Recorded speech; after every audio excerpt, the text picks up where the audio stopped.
Simon Pearce, bonjour. Bonjour. Comment définiriez-vous votre travail?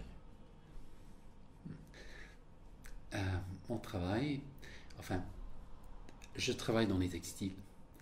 Pour moi, les textiles, c'est un champ très vaste, enfin. Je fais toutes sortes de choses dans les textiles. Toutes sortes de techniques de tissage, broderie et passementerie. Mais j'ai trouvé un petit espace qui n'était jamais vraiment visité avant, c'était avec la soie des araignées. Donc, pour moi, c'est une exploration en permanence. Et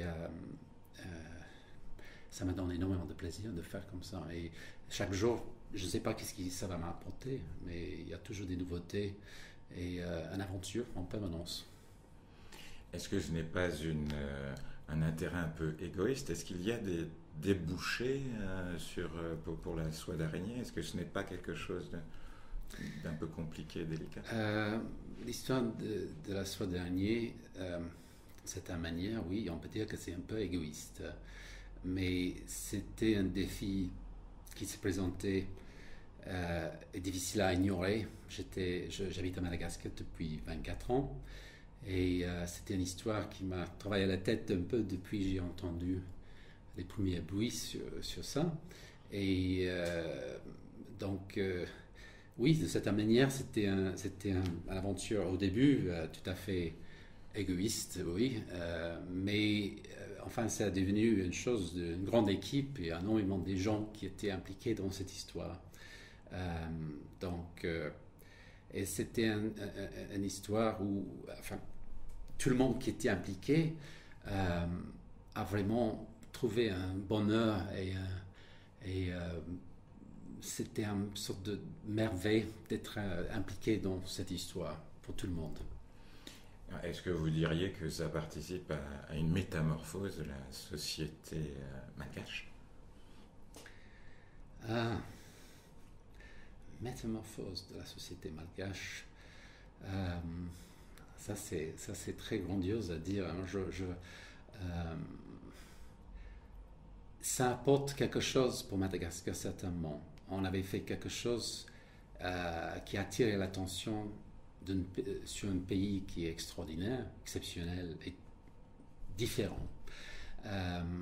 Donc, ça entre bien dans cette image de Madagascar, d'un pays un peu à part, si j'ose dire. Et donc, j'espère qu'on avait contribué à quelque chose pour le pays, dans ce sens, promouvoir un peu une image de ce pays de merveille. Voilà. Donc vous diriez que le textile peut avoir une fonction sociale?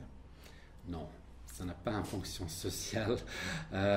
C'est vraiment... La raison que ça n'a pas existé dans le passé, c'est parce que c'est un défi colossal et je dois dire un peu farfelu. Parce que le problème, c'est de lancer dans une histoire comme ça, c'est que les araignées sont des cannibales, des carnivores. Et donc, c'est impossible de faire un élevage. Donc, ça veut dire que pour avoir la quantité nécessaire, il faut faire une collecte des araignées tous les jours, des choses comme ça. Et ça prend des années, des années. C'est pas quelque chose qui vraiment peut avoir un but de manière qu'on avait fait. C'est pas possible d'imaginer un but commercial autrement pour ça. C'est vraiment une sorte de cette manière, une sorte de folie, une sorte de poésie, mais pas vraiment très pratique. Et donc, quelle est cette poésie que vous nous montrez à Clermont? Ouais, la poésie, pour moi, c'est... Enfin, il y a une sorte de pureté dans la soie des araignées, parce qu'on a tous une notion, enfin, une sorte de relation avec les araignées. Soit c'est cauchemardesque, ou soit avec les jolies toiles dans la matinée, qui est un peu la poésie. Donc c'est cette paradoxe, cette dichotomie entre le côté poétique et le côté cauchemar qui donne à la soie qu'on a réussi à métamorphoser, ça donne quelque chose très spécial, unique même. Donc j'espère que la poésie, ça résonne en tout le monde. Il y a quelque chose qui touche tout le monde quand tu parles des araignées. Souvent, c'est une sorte de phobie, déteste l'horreur des araignées. En même temps, il y a ce côté un peu dans les contes, les légendes, les mythes, qui est un peu fascinant. Et le conte de fées, je sais pas, il y a ce côté, tout ensemble, ça donne quelque chose qui est, à mon avis, totalement unique. Il n'y a pas d'autres fibres que je peux dire qui résonnent de même façon. Concrètement, qu'est-ce qu'il y a à voir?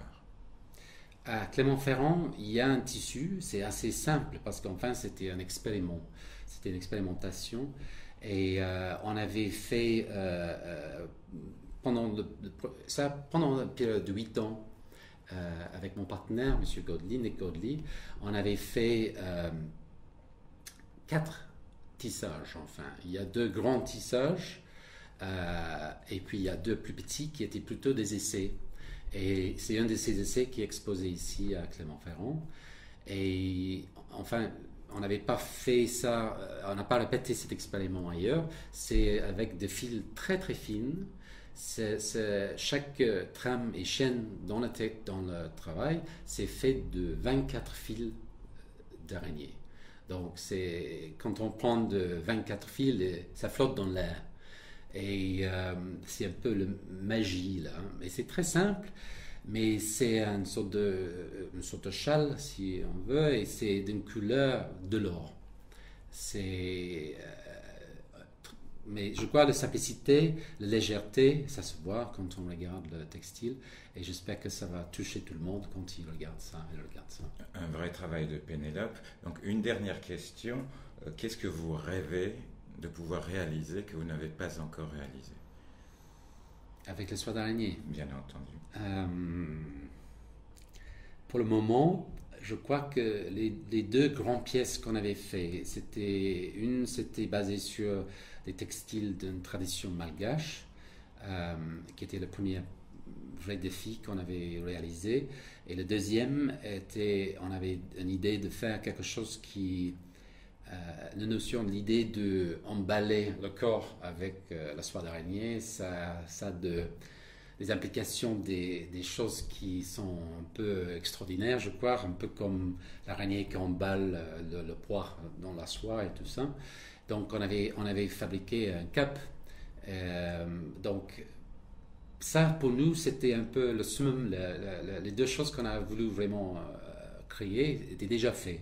Mais c'est vrai que pour le moment, je ne peux pas dire s'il y aura d'autres choses, s'il y a d'autres grands défis devant nous, mais voilà, jusqu'à maintenant, c'est ça. Vous acceptez, j'espère, que cet entretien soit diffusé dans le cadre du FIT.